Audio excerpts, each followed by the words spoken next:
So are we going to get people to ask questions and stuff while we're live? Some people come on. It's pretty early. It's only 9:45 in the morning here, so it's a public holiday with Easter. So I'm guessing most people are still in bed. Right. So we'll see how we go anyway. But I got plenty of questions for you anyway, Nick. Okay. So AJ, take away. 20 seconds in. I will. Introduce our guest. Now we're very, very chuffed to have on the line and via video, Nick Whalen. Yay! Yes. And undoubtedly you'll be familiar with Nick. We were just talking off air. He started a new life coaching business, which is pretty cool. But obviously the Devi Report, Dynasty Nerds 4 for 4, a plethora of things, Nick, that you're involved in. But yeah, and I was going to say, and those that listen to the Dynasty War Zone, which are Randy, who Memphis, he was saying that something like 2,500 people are from Australia that watch his the Dynasty War Zone, or listen to the Dynasty War Zone. So people will know Nick from listening to that for sure, from the times that he's been on there with the guys. Yes, yeah, absolutely. Look, it really is a world game. It's happened in I don't know. I mean, we've been following the NFL for a long time, but the real kind of surge has been, what would you say, in the last 5 to 10 years? It's gotten huge in Australia. I think maybe it's might be the same in the States, but with the invent of like fantasy football and how easy it is to access it now, not like the old days when probably Nick was doing it, where you had to get the paper on, on Monday morning and work it all out. And then, I don't know how you do it, bloody Morse code to your mates and say, hey, this is your scores for the week or whatever. But now it's just so accessible with the computer age and everything, that I think that's how I've become more involved with it. That's how I've learned when I started playing fantasy football, mate. I had no idea about, probably 80% of anybody else. I knew all the players for the Falcons, but that was about it. Now I know, everybody. Well, and I also think, the NFL saw that as well as the moneymaker, and they've changed the rules for more offense, more excitement to fit the game of fantasy football. Like, people will see a low scoring game, like, oh, this game is boring. And I'm like, man, this is really good defense. You see the play calls and how they're, but people don't like that because they're playing a game versus caring about the NFL. Is that sort of like the younger crowd that are joining? They're like, I want it now. I want excitement. I want excitement. If I don't have the next 5 minutes, I'm turning off. Mm-hmm. Yep, exactly. The attention span of young people today is just terrible. Well, you'll even see, I think there's betting within DraftKings or FanDuel where it's like you only bet on a half. You could bet how many yards or whatever a player will get in one half. So talk about attention span. They can't even last the whole game. They're only going to go to half. Well, if we get the country India involved in fantasy football, they'll be betting on just each play. Oh, I was going to say, it's only a matter of time before it's like, well, is this going to be a run or a pass, Right. Yeah, well, I don't know if you know cricket, Nick, the game cricket. I know of it. I don't know the rules, but you know what's actually is interesting? One of my neighbors outside of my window, literally right here, I just moved here. I bought a condo, and because they're trying to get outside and be active, and they have a whole family. There's a bunch of them, and they play, and I watch, and I don't know what's going on. So you can feel free to explain it. I don't really know. It's a pretty simple game, but the fact is that in India, every delivery, like a pitch in baseball, they bet on they'll bet on every pitch. What pitch is going to be? Is it going to be like in cricket? But I'll use baseball as an analogy. Is it going to be a curve ball? Is it going to be a strike? Is it going to be a ball? Is he going to hit if he's going to hit the actual batter? They bet on every pitch in the game. Wow. So, geez, when that comes, with betting's going to be huge. It's going to change, fantasy football, isn't it? It's going to change the NFL, really. Right. Yeah, absolutely. Once all the states get on board, and then eventually they will get on board because they'll see how much money you make out of gambling. It's just with the revenue. So, but we're not here to talk about gambling. I don't think we are. I'm not a gambler. I don't like really. I don't like throwing my money away. So that's not the reason we play. And no.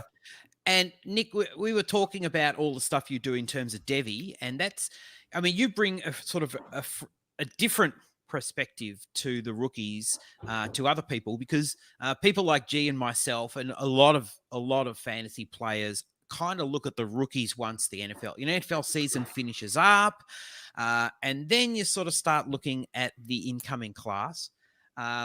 People like Matt Waldman are doing that sort of process as well. But people who are really involved in Devi, I mean, you've been watching some of these guys for a few years or more. Right. Yeah. And that's kind of how I've, I started, I guess, being known in the industry, if I am, or whatever you want to say, because fantasy cricket next. Cricket. That's cool. I can see that. Look at it. Yeah. Is because like, and it hasn't worked out as well as I'd hoped. But like Corey Davis, for example, I was touting him after his sophomore year in college, and same thing with Cortland Sutton after his redshirt freshman year for multiple years. You know, people are like, why is he touting these people up? You know, and I mean, I think him being a top 5 pick at a mid-major school is a pretty big deal. You know, and Sutton's turned out pretty well. So that's kind of how I've been known. But yeah, I watch high school tape. You know, it's not the most exciting thing ever because you're like, oh, look, they scored again because they're so much better than everybody. But yeah, I look for traits, as Matt does as well. You know, you mentioned Waldman. Like, you know, you look for traits, and you can see it in high school, you can see it in college and the NFL. Yeah, and so how do you fall on the Corey Davis? Because I know there's that Memphis is I'm in the same backyard as Memphis on Corey Davis. Yeah, I didn't see the whole Corey Davis thing when he came out. I didn't see it. But so I mean, I think so what's good about Corey Davis is he has such a great sample size of data out of college. I mean, he was the all-time leader in receiving yards. He has the size, athletic ability. I really like his route running and after the catch. I mean, I think he has all of the traits. I don't think that he has the superstar athleticism, but I think he has everything else. And so what I think has happened is Marcus Mariota is not good. I think we know this. And Tannehill took over and did a fantastic job. I think Tannehill's numbers are going to come down. We all know he's going to regress. But Tannehill was the backup, right? And when the season started, who else was a backup there? A.J. Brown. Now, again, A.J. Brown's a guy I've liked a lot as well. So if people have bought the Dev Report, he was my number 1 prospect, actually, I think 2 years ago. So I really liked him as well. But you see it a lot when there's like a rookie quarterback comes in and he's a backup, and there's a rookie wide receiver that's like the 3rd wide receiver, and they got a connection because in practice, they're always throwing to each other. In off-season workouts, they're throwing to each other. I think that Brown and Tannehill have a little bit more of a connection. I know he's still good, but I think that might be why Davis didn't get any targets. I mean, Davis didn't have a catchable target beyond 20 yards last year, you know? So like, I don't know that he's necessarily bad. I just don't know that it's really worked out for him. So I think right now I'm putting him in the category of like Robert Woods, where you want him to go to his next team. Okay. And then maybe we can see what happens with him. But I don't think I've watched him and be like, wow, he forgot to catch the football or run a route. I just don't think it's really come together for him. Okay. Well, that's enough because we don't want to. We'll have Memphis jumping in. And, bring it on, Randy. So what we got you here today to talk about running backs. So the first question I'll ask was that I sent you, like, how do you see the class from a pure football perspective as an NFL player, and how do you see the class as a fantasy class of running backs? Well, I think a lot of people agree this is a really good class, you know, and it's a shame Travis Etienne did not come out. So I don't know if you guys have scouted him or know him very well, but out of Clemson, I think he would have been my top running back.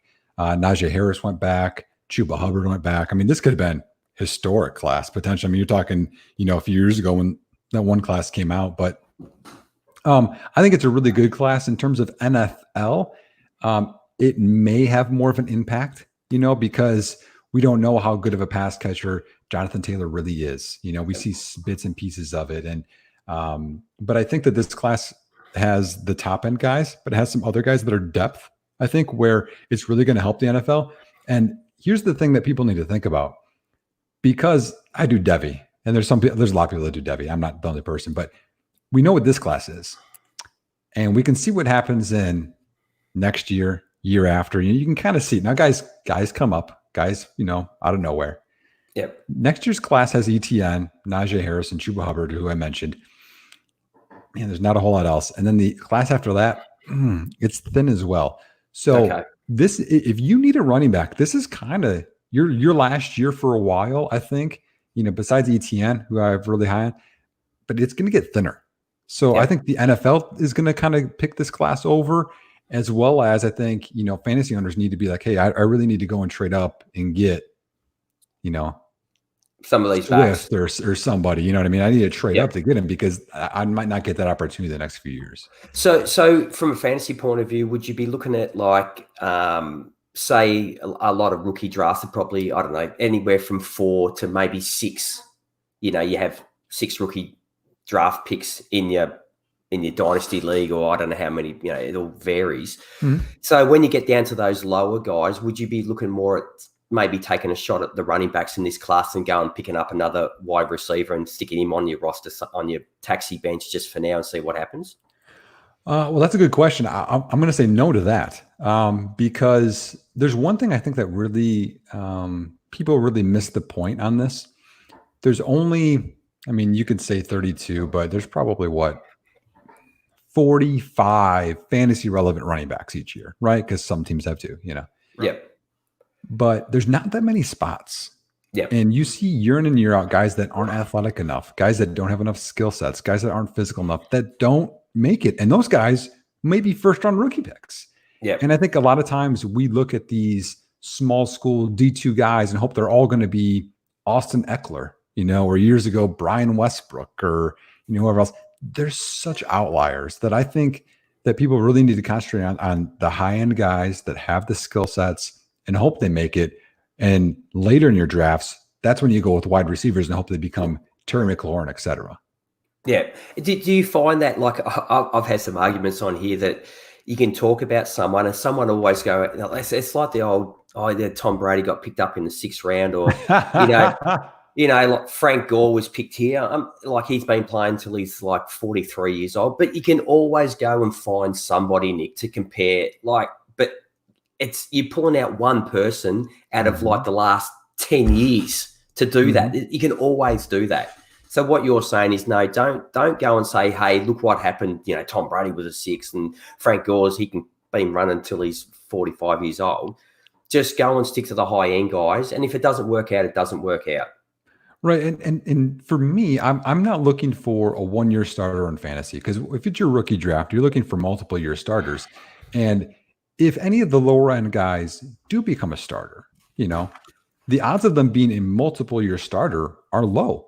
Yeah. And we look at Jordan Howard. Okay. Jordan Howard, 5th round pick for the Bears, started 2 years, goes to Philly. Doesn't really, he split time with Miles Sanders. He was an afterthought. He had 2 pretty darn good years. Yeah. 2 or 3 in Chicago. And, 5th round pick, but he's an outlier, and even he doesn't have the athleticism and traits, So, are there some? Sure. Arian Fosters are out there. Austin Ecklers are out there. Terrell Davis are out there. But you're going to have a lot more, I think, opportunities for other positions to hit later, I think, than a running back. Look at like last year, right?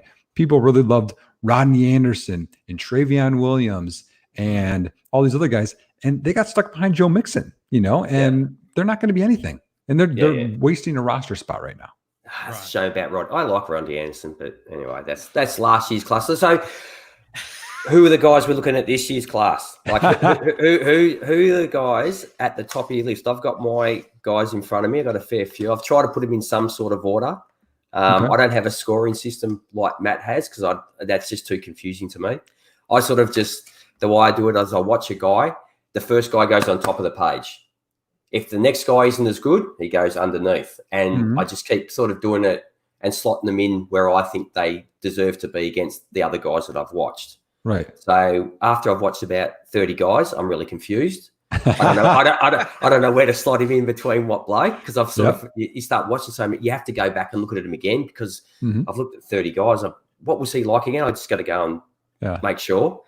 So who are the guys that we should be looking at in your eyes that you should be going and grabbing? Well, let me speak to what you just talked about real quick, because I think that that's important for people as well. When you are looking at players, how you do it, Yep. I do not. I mean, you can watch a highlight tape. Okay, it gives you a perspective of the best plays of a player, but you also need to know the worst plays of a player, and that's when you watch a whole game. Generally, me and Matt and some of the other guys, you watch a play about. I'm going by watching games. I watch at least 3 games Mm-hmm. of every guy. Mm-hmm. I don't even look at the highlights. I don't even look at the highlights to refresh who the actual right.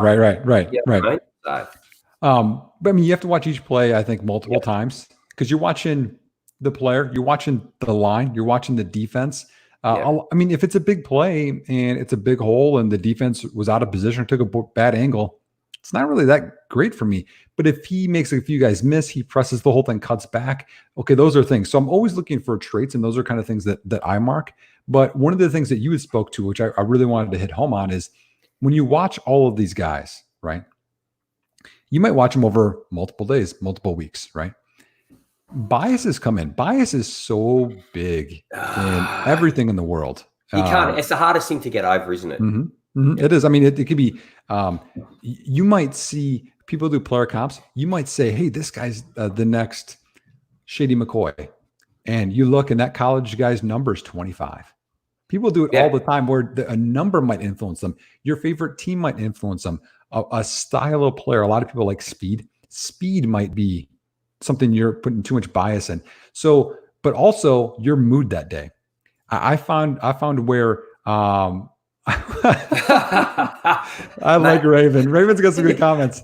But what mood you're in can affect it. If you're having a bad day, you might have a little bit more negative notes on a player versus having a good day and being overly positive. So I think all those things need to be taken into account before, as you're doing your eval. I think all those things are important. But speaking to running backs, and we've got to get to them at some point, right? I mean, I think Jonathan Taylor is the head of the class. Everyone's talking about. I live in Madison. He goes to school in Madison, so we're right here. He's just a phenomenal prospect. I think a lot of people talk about his offensive line giving him benefits, but that Badgers offensive line isn't what it used to be. It's good. Don't get me wrong, but it's not mind-blowing. But Taylor's got the size.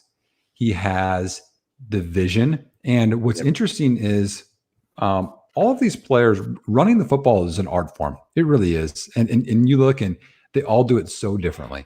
Taylor is similar to Adrian Peterson, where he will stay with the play design a lot more than making these huge cutbacks that some players will do. Swift will do that. Clyde Edwards-Helaire will do that. Taylor doesn't do that as much.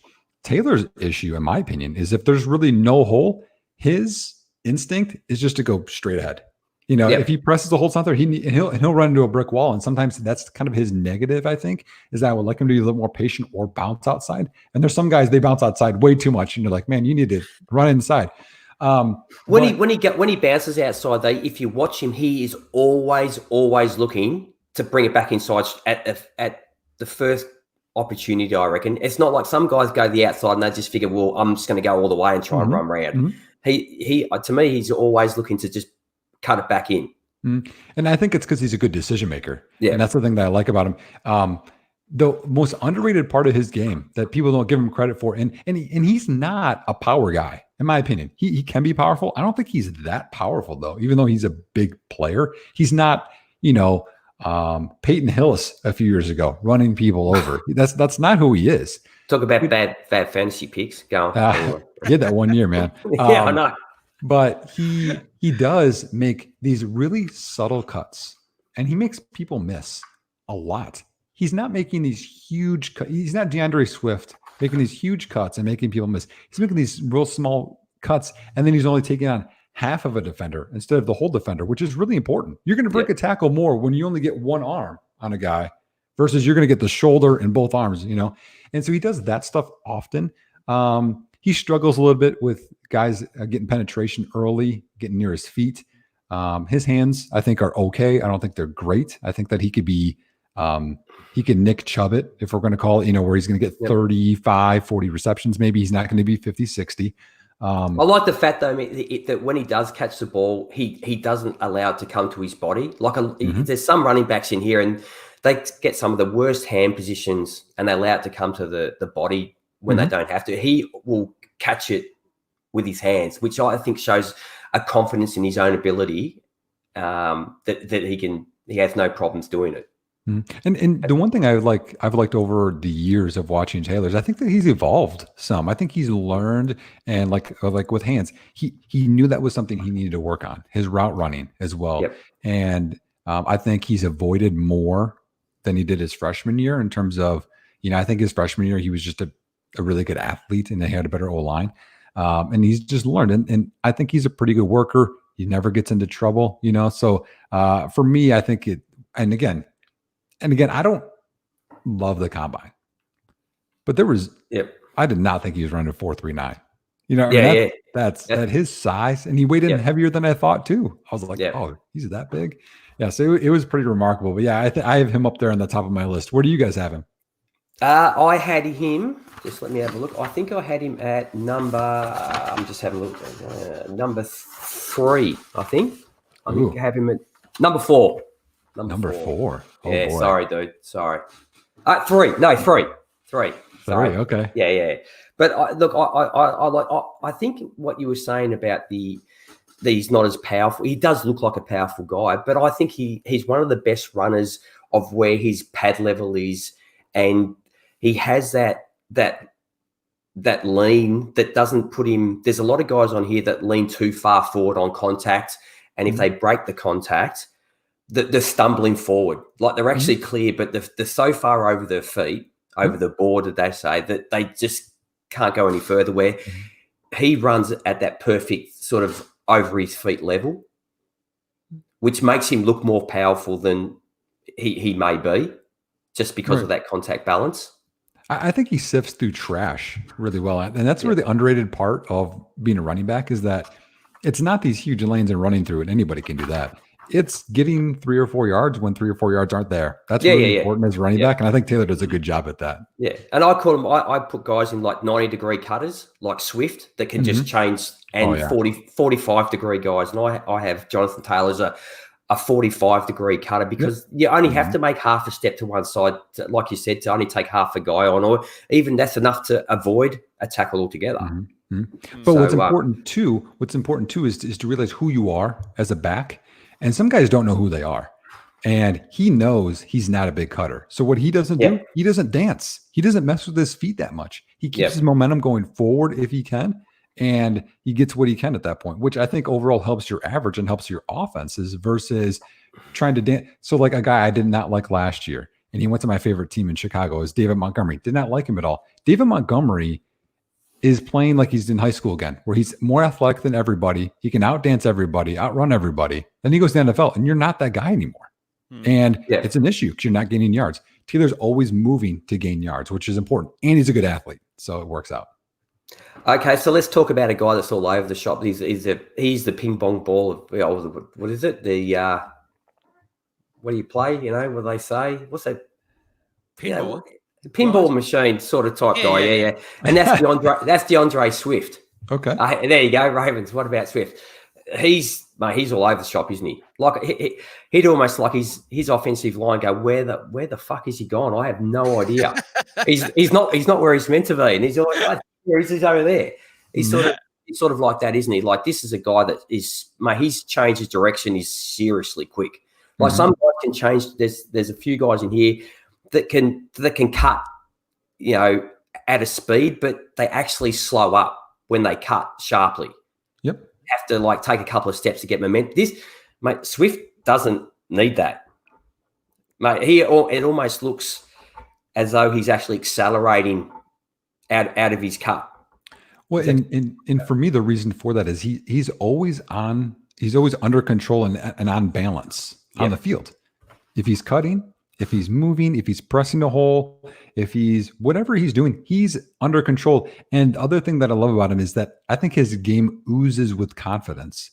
He'll make a move on a guy, and then he'll be looking to the next guy because he's like, I know I'm going to make this guy miss. I'm worried about the next one. And then he'll do that. He'll string a couple of those together. And I think that's important. But yeah, you're right. And that's the thing when you want to look at Taylor and you look at Swift, different art styles. Because Swift will cut it all the way back. He'll make these massive cuts that Taylor just doesn't do because he doesn't have it in his repertoire, which is probably good. He doesn't try it. But yeah, Swift is a very different back. Thick. He'll break tackles. He doesn't break as many as I thought he would. But yeah, very, I think, agile. And I think his contact balance is good. Hands are good, as we know as well. He'll make those big plays. My comp for him is Alvin Kamara. And you want to think about who Alvin Kamara is. Alvin Kamara is not this unbelievable athlete. He's a good athlete. Same thing with Swift.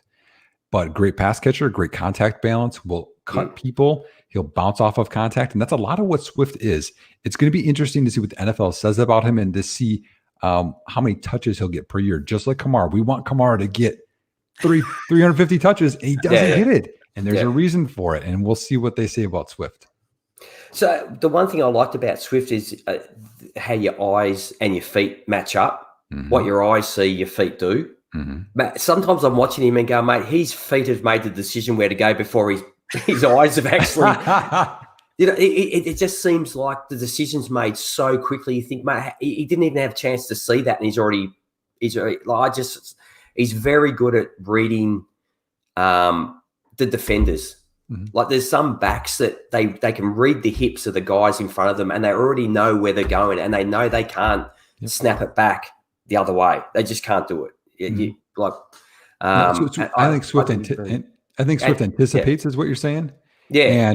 And that's why sometimes you'll see he'll get the handoff and he'll go completely opposite where the hole is because he sees the defense is overplayed and he'll just go there. So I think he's just a quick processor, and I think he's a more of a student of the game, which helps him overcome not running the 4.39 because he'll run a 4.48, but he's already a step ahead mentally. So yeah, that's a big part of his game. And I think that's a little bit of his confidence. He knows where he's going because it's going to be a good decision. And so look, we know how big pass blocking is if you're going to be a 3-down back. How do you see his pass blocking? Because I watched 3 games. I didn't see it because he's not asked to do it. No, he's not asked to do it. I think a lot of these guys, I didn't see it as a big negative for him. A lot of these guys, I don't think they attack enough. They're not aggressive. They'll wait for the guy. But when you do that and you wait, you'll get pushed back some, and then you get pushed back into the quarterback. And so I think that he needs to attack a little bit more. But I didn't find it to be a big negative because he'll make his read. Sometimes you go inside backer to inside backer, and then he'll run a check route or whatever. I didn't see it as a big negative at all. Okay, so where'd you have Swift on the list? In my rankings? Yeah, in your rankings. So I have a top tier of 3 guys. Okay. So, I mean, you can kind of put them wherever you want. Honestly, it depends on my day and my mood, which one I like more than the other one. But Swift and Taylor are my top 2. Okay. But I guarantee my third is different than yours. Okay, so who's that? Clyde Edwards-Helaire. Oh, yes, it is. Okay, so speak about him. Why is he in the same tier with these other 2 guys? Gosh, he's just such a fun player to watch. He's my 5. So and okay, yep, and that's about what consensus is, right? You probably have Dobbins and Akers up there, right? We'll talk about Cam Akers because he ran behind absolute crap. Well, yeah, we'll talk about that one. But so the one thing that I really like about Edwards-Helaire is that he's not going to have many negative plays or poor decisions. And that's always going to keep his offense ahead of the chains, right? And not in second and long, third and longs. And he is the most versatile player in terms of because he has such great lateral agility and he's such a quick processor that he can be behind when you want to think of going to the NFL, right? Of these backs, who can be behind a bad offensive line or a bad offensive coordinator? I think Edwards-Helaire can be good no matter the situation, which I can't say that about everybody. You just talked about Cam Akers. Cam Akers couldn't do it. Edwards-Helaire could do it. And so that's one thing that I like. I think he has a higher floor because of that reason. Yep. But just in terms of his decision making, he can hide behind linemen. He makes everybody miss. I wrote that. All right, mate. Yeah. He hide. He can get lost. He does, and it's amazing. And even if he doesn't, and there's a guy there, he makes the miss because he is what I would call, and I don't know if you guys follow Saturday to Sunday football podcast. Matt Caracci's on there. I used to be on their podcast years ago, but Matt talks about players having tools in their toolbox, right? Because, whatever job you have, if you're a handyman, you don't know if it's a pipe leaking, if it's electrical, if it's a mouse, whatever. You have to have all these different tools. Edwards-Helaire has lots of tools to beat defenders. Can't say that about Jonathan Taylor. He doesn't have as many tools, Swift has a lot of tools, but Edwards-Helaire can spin. He can run over people. He can juke, and he knows how to attack defenders' movement and cut across their momentum to make them completely miss. And I swear he can make a guy miss in a phone booth. He's incredible. And because he's under balance, because he does all that stuff, and we know catching passes as a running back counts for more in fantasy football than rushing. He's a great pass catcher. Him and Swift are 1 and 2, I think, in terms of eliteness, in terms of pass catching ability. So for me, you add all those things together, I don't know how he can't be in the top tier. Yeah. So did you? I've written down here too. Just like another thing that everybody looks at is people love backs that can take it to the house. And to me, I don't give a shit, mate.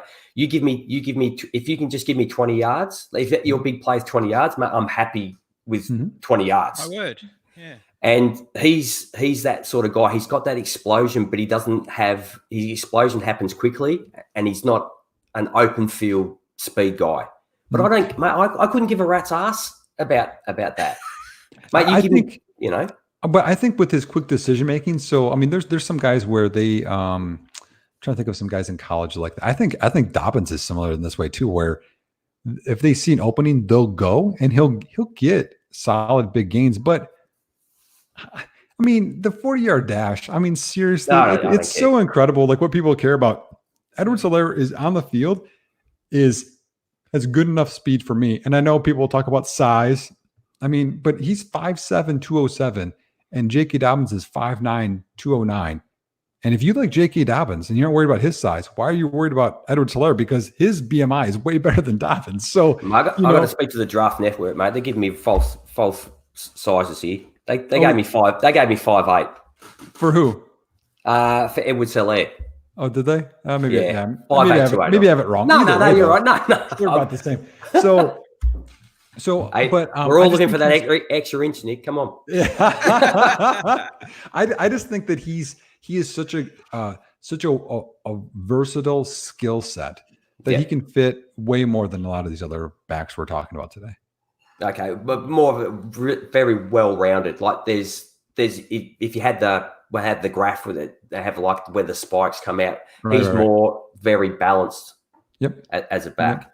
Yep. Okay, so we'll talk that's like that's not like just like pass catching and like that. Yep. That's like in terms of like vision, anticipation, like everything he checks about. The only ones he doesn't check is he's not tall and he doesn't run a 4.4. That's literally all he doesn't check. And great patience. Oh, yep. And he can do that whole Le'Veon Bell thing, right? Where he goes behind the line and stops and waits for the defense to do something wrong. And then he takes advantage of it because he can get away with it. Other guys can't. But I did notice though, like you get some guys and their patience and then they make a bad decision, which is what you've just wasted all that time, where he's sort of like his patience and the decisions he make is a very good decision. I agree. And as soon as the crease is there or begins to open, he's that's it. That's the one for me, and I'm going through. So let's talk about Cam Akers then.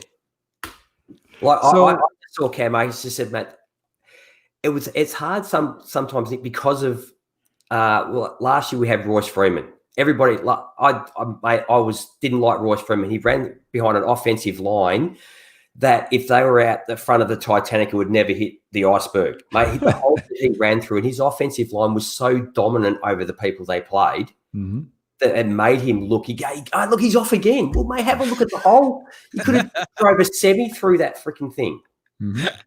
So I wasn't big. Where Cam Akers, you sort of look at him and go, there's traits I really like about him. There's some I don't, but I don't know what he really is because, man, he had a hard time running behind that line. Yep. And I'll just speak to this too. So I'm personal to their coaching staff. So I mean, I used to coach in college. We talked about before the show aired. I actually coached with Florida State's head coach who got fired mid-year last year. So he was with Cam for a year and a half or whatever. But and it's sad. It is sad because the offensive line was bad. I mean, it just was. I mean, that is what it is.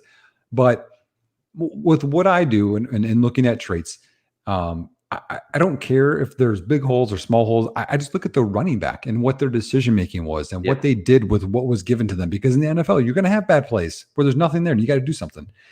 Cam Akers, some people love Cam Akers. I don't know, maybe you do, but Cam Akers has the size. He's a good athlete. He can catch the football. You'll see some wow plays, but he is an athlete trying to play running back still. And he was a quarterback in high school, more of a running quarterback, transitioning to running back. But he doesn't do all the little things yet. It's just not there. And for me, I hate gambling and hoping all those things are going to come together for him when, it's been 3 years. And yeah, it was a bad offensive line, but you still should not waste steps in the backfield. You still should be making good decisions. You shouldn't be off balance and making cuts and falling down or near the goal line, right?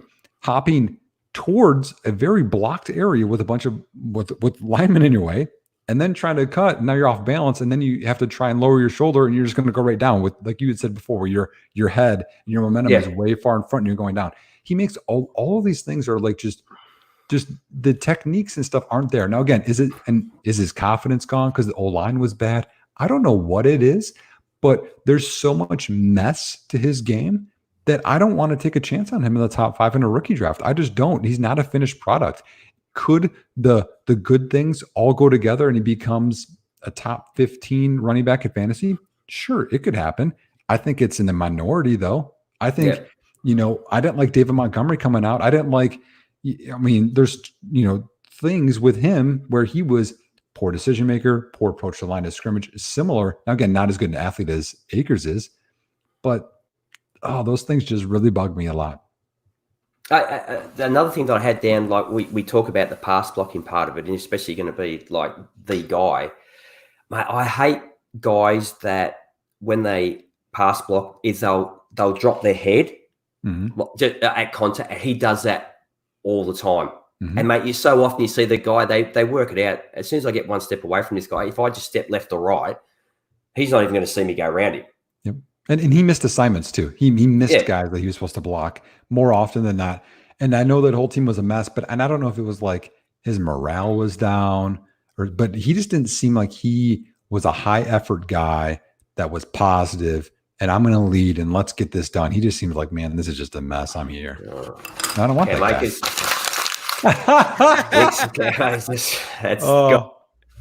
All right. Who else do you want to talk about? Who do you like, mate? Because there's so many guys, and what I've found is that in past years, I found this about the wide receiving class too. Is there's no spike, and then it drops away. It's sort of like there's a lot of guys depending on where they land. It's going to be and what they're asked to do, but it's a very flat sort of curve. It's hard to separate a lot of guys. Like some of these tiers could be, you could have 10 guys in one tier because they're all similar. That some of the traits might be a little bit different, but where one lacks, the other one picks up, and vice versa. Who's some other guys that we should be looking at? Like, geez, who are they? AJ Dillon. Do you want to talk about AJ Dillon? Okay, it'll only take me a few minutes to just trash on him if you want me to do that. Well, mate, can we talk about one guy that I came across only a couple of days ago when it gets to a point where I've looked at so many guys. What I'll do is I'll watch clips of them and then I'll go, I like traits about him that I see, and then I'll go back and watch games. Okay. And that's a guy at South Carolina, 6 foot, 210 pounds. Rico, I don't know how to pronounce his last. Dow, D-A-W. So I've not watched him. You haven't watched him? No, because I've watched some of probably 25 to 30 guys. Yeah. And then I choose who I'm going to do a write up on based on I think they're going to be relevant. Yeah. So I'm not going to. I'm always honest. I'm not going to pretend to be like, oh, this is what if I haven't done the work, I've done the work, Yeah, because this is just someone I came across. I know who he is. I just not in depth. I can't speak to that one. We'll put that out. We'll put that out to the side. So who would you like to speak about that? Maybe someone that people are down on, and you just think, oh, I don't get what everybody else is talking about. Well, there's a guy that I love that I have above Cam Akers that not many do. Zach Moss. Keyshawn Vaughn, Vanderbilt. What started at Illinois, then transferred to Vanderbilt, so he had to sit out a year. So he's an older guy right now. He's like 22, 23. He'll be going into I think he'll be 23 going into his rookie year. But I don't care. We care about their rookie contract, right? And that's it. So I just don't know why. And there's some people that love Vaughn, that I talk with. I don't know why more people don't love him. He has everything that you like. Has the good size. His speed, I think he's the combine's like a 4.53, but he runs about a 4.5, and that's fast enough for me. Catches the football. Yep. He's physical, underrated in terms of physicality. I was so impressed with his physicality and balance to gain yards. And you'll see him, and there's three guys like, man, there's nothing he can get out of here, and he'll get 3 or 4 yards. Like, man, that was a heck of a play. And those are the good plays, that I love to see. I put down here, I said strong base through the core that shows the strength and the ability to absorb a hit and stay upright. Yep. My favorite thing with him, though, is, a couple of things, is decision-making.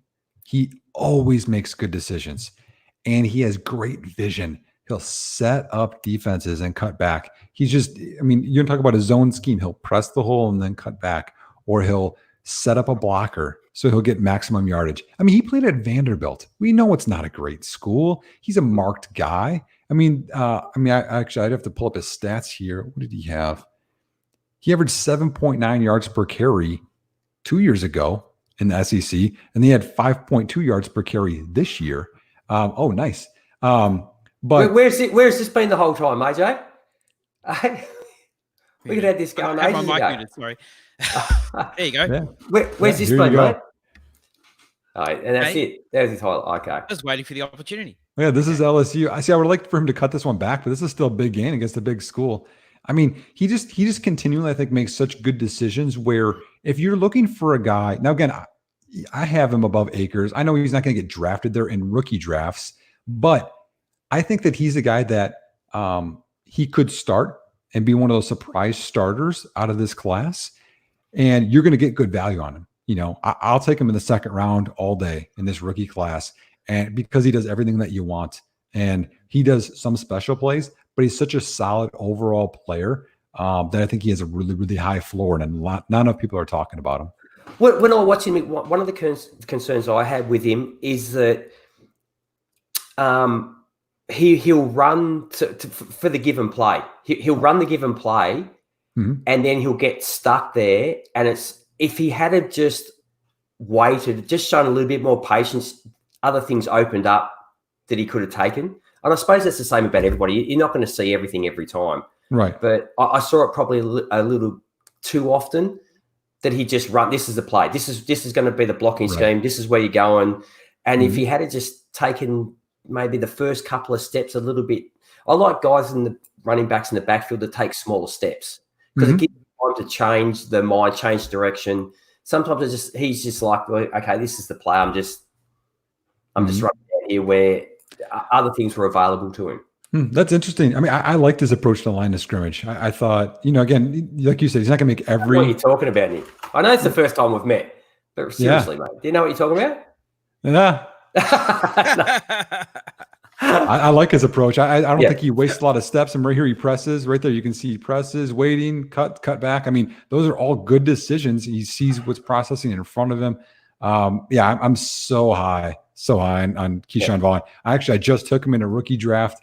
In Devy, I've had him rostered in a few different leagues, for a while. So I'm pretty excited about him. It'll be interesting to see what the NFL has. Right there is his negative. He's got a bad shoulder, and that was definitely the case. Where we'll see if he has a negative injury, a medical issue. We'll have to see. Okay. Yeah, but that's the hard thing with everything that's going on in the world at the moment, isn't it? Like getting all the medicals on these guys, and not just the rookies, but also all the free agent stuff that's going around at the moment. So, is there someone else that's sort of high up on your list? I've got a heap of dudes here. Let's talk about Anthony McFarland. Yep. Do you like him? I'll just get his paper out. I'll let you know in a minute. Well, so I mean, Anthony McFarland, an interesting story. I mean, broke his leg senior year, had a red shirt. You know, he's a 4-star guy going to Maryland. I mean, if you're a 4-star guy going to Maryland, you don't start right away. What's going on? It's because he was healing from his broken leg, but didn't play a ton that next year, which would have been 2018, and then the Ohio State game happened. Yep. I've just seen what I wrote down here. The first thing I wrote down, I said, "Holy shit! Open field speed. He should have like on the back of his jersey, later bitches."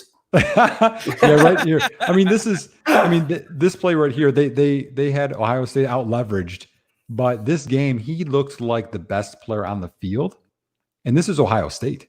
You know, I mean, they got guys for days, and so after this, I mean, he had 200 some yards on Ohio State. Then the next game, he had a good game against Minnesota, I believe.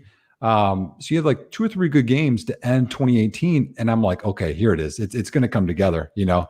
In 2019 didn't happen. Multiple things. He was sick.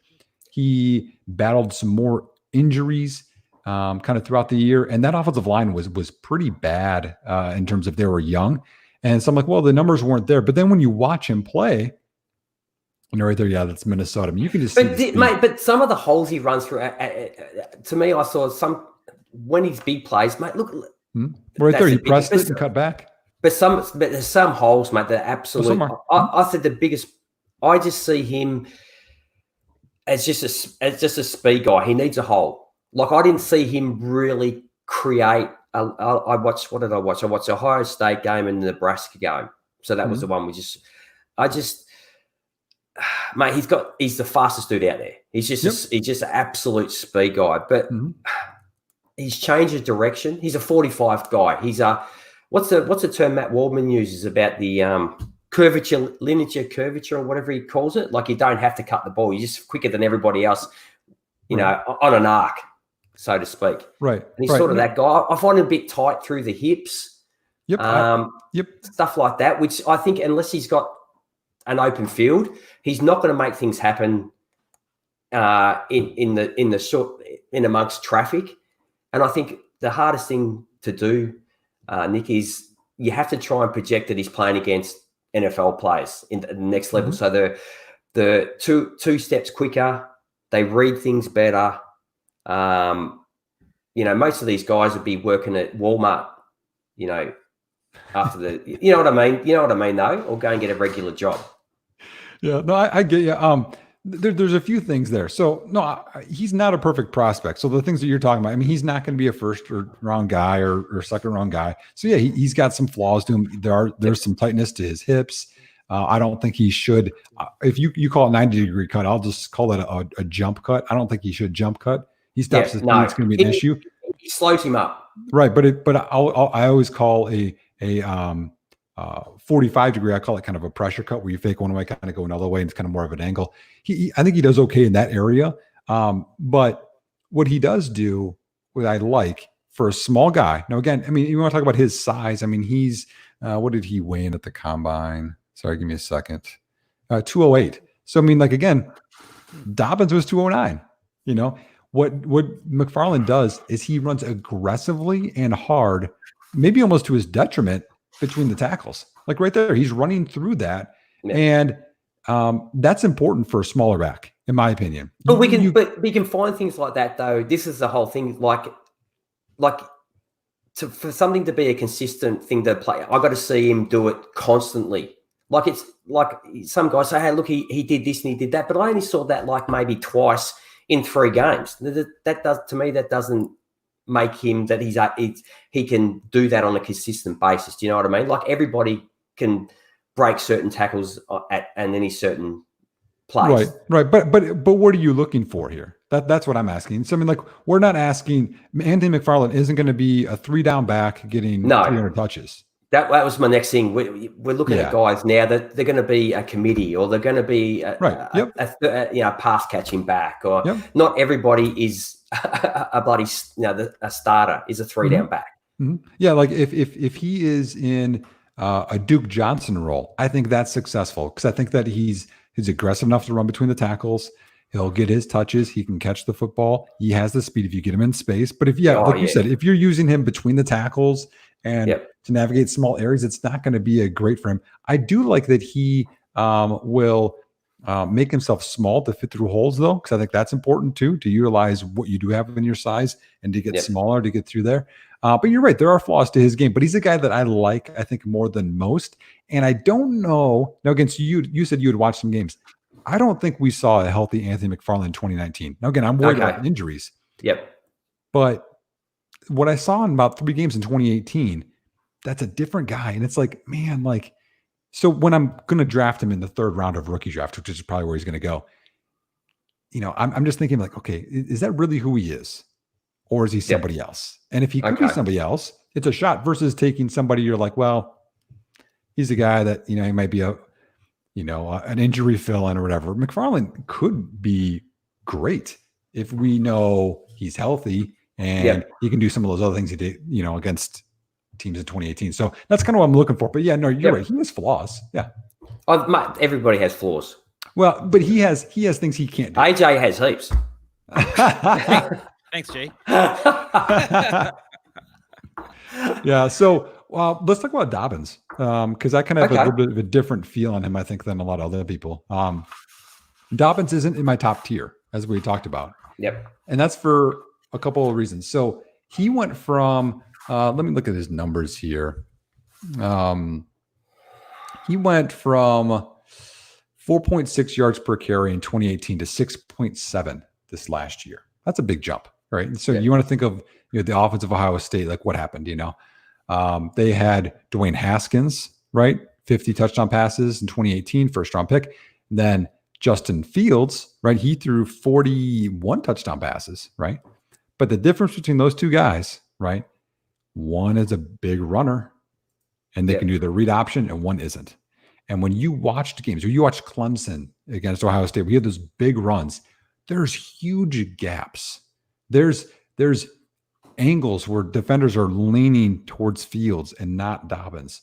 And again, I just want, I don't hate on Dobbins, but I don't think he's a special player. And I know some people think he can be this like great elite back, and he's just not. He's good at most things.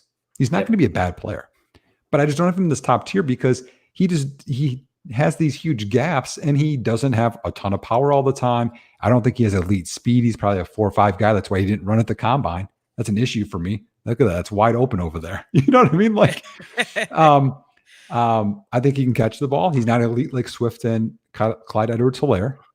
Yeah, he doesn't have the power, does he? Like I've written down, he's not a pole mover at all. Like he's not going to drive it up the middle and get those 2 yards that you need. No, like right there. And then he's efficient. He's an efficient mover. He has good vision. He's a good decision maker. I mean, he has a high floor, but I think he has a lower ceiling than a lot of people want to talk about. I did like you talk about like foot frequency, and I like the fact that he changes his step. Like behind the line, like when he needs to stride out, he strides out, and he can quickly shorten it up if he needs to shorten it up. Like some guys, running backs, they get to a point where this is my step frequency, and this is I can't change it. Right. This is I'm already moving at this speed. Right. Well, I found that he's very good at changing up the size of the steps, which allows him to change direction quickly. Right. Yeah, Melvin Gordon did that, which I really like. Like Melvin Gordon's got these long strides and this long leg guy, but operating between the tackles, he would take these small choppy steps. And you're like, wow, I'm glad that he evolved his way into doing that. But yeah, I mean, I like Dobbins, but didn't help for 3.1 yards a carry though, Nick. Oh man, I like Melvin, but man, so I just have a different take on Dobbins, and I've talked with other people on this too. Some other people see it my way. Some people have Dobbins as their number 1 guy. He's not going to be that way for me. I don't think he's ever going to be an RB1. Like, oh, here's one right here. Okay, go back. Can you go back here? Oh, yeah, I can. Hang on. Come on, AJ. You're onto it, mate. Okay, right, watch the, oh, they're going to show it right there. Watch the D end here, number 3. If you want to pause it, can you? Yep. Okay, that D end right there, number 3. He's out of position because he's worried about Fields, okay? So we can see left tackle, right? He's kind of pushing everything down the line here, right? Sealing the edge. So then there's no backer there, right? And then the safety here takes a bad angle. He cuts back on him pretty easy. Right now, you can see the safety already has the shoulders turned. This is a pretty easy, I'm going to cut back. And this is a huge play. And people are like, wow, look how good J.K. Dobbins is. I'm like, well, he kind of ran through a big hole and made an easy cut. That's kind of what I'm talking about, where I just don't see this elite guy and people will reference it. Look at this. Completely turned and falls over almost. Yeah. I had down here too that sometimes he has tunnel vision when he runs. Like, this is where I'm going, and he's not seeing what's happening on the peripherals. I think he's a good decision maker. I think he maximizes his yardage pretty well. Mm-hmm.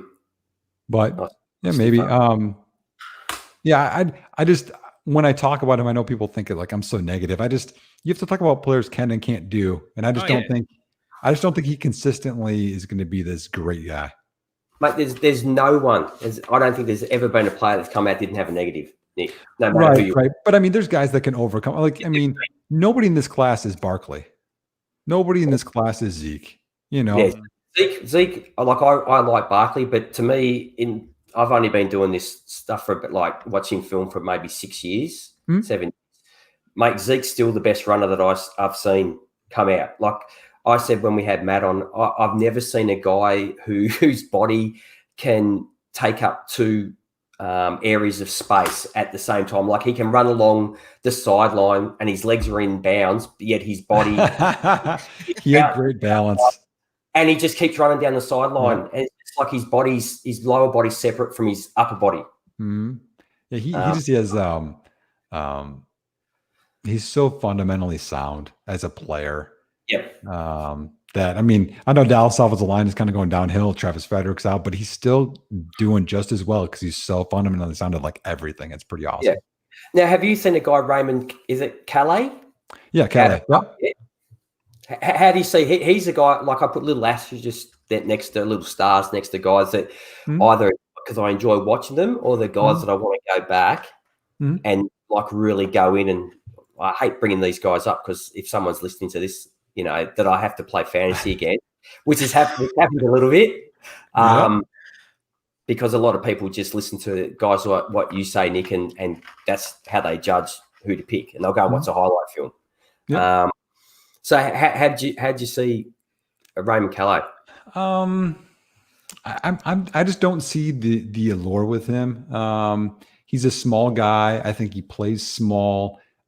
He's quick, like right here, he takes this to the house. This is Georgia State, for if you're a little guy. That's a hard thing. And it is like some guys that's the competition they're playing against. And all of a sudden that's a negative. But like you said, you got to see the traits no matter who you're playing against. Right. No, I'm with you there. I mean, in this, I guess I'm just speaking to that, like in terms of like he makes this huge long play. Well, I don't think they have a ton of speed on their team. I think he's got decent speed, but I don't think that if you're small, like McFarland, you have to be super fast. And he is. You have to run with some power. I don't see power with Calais.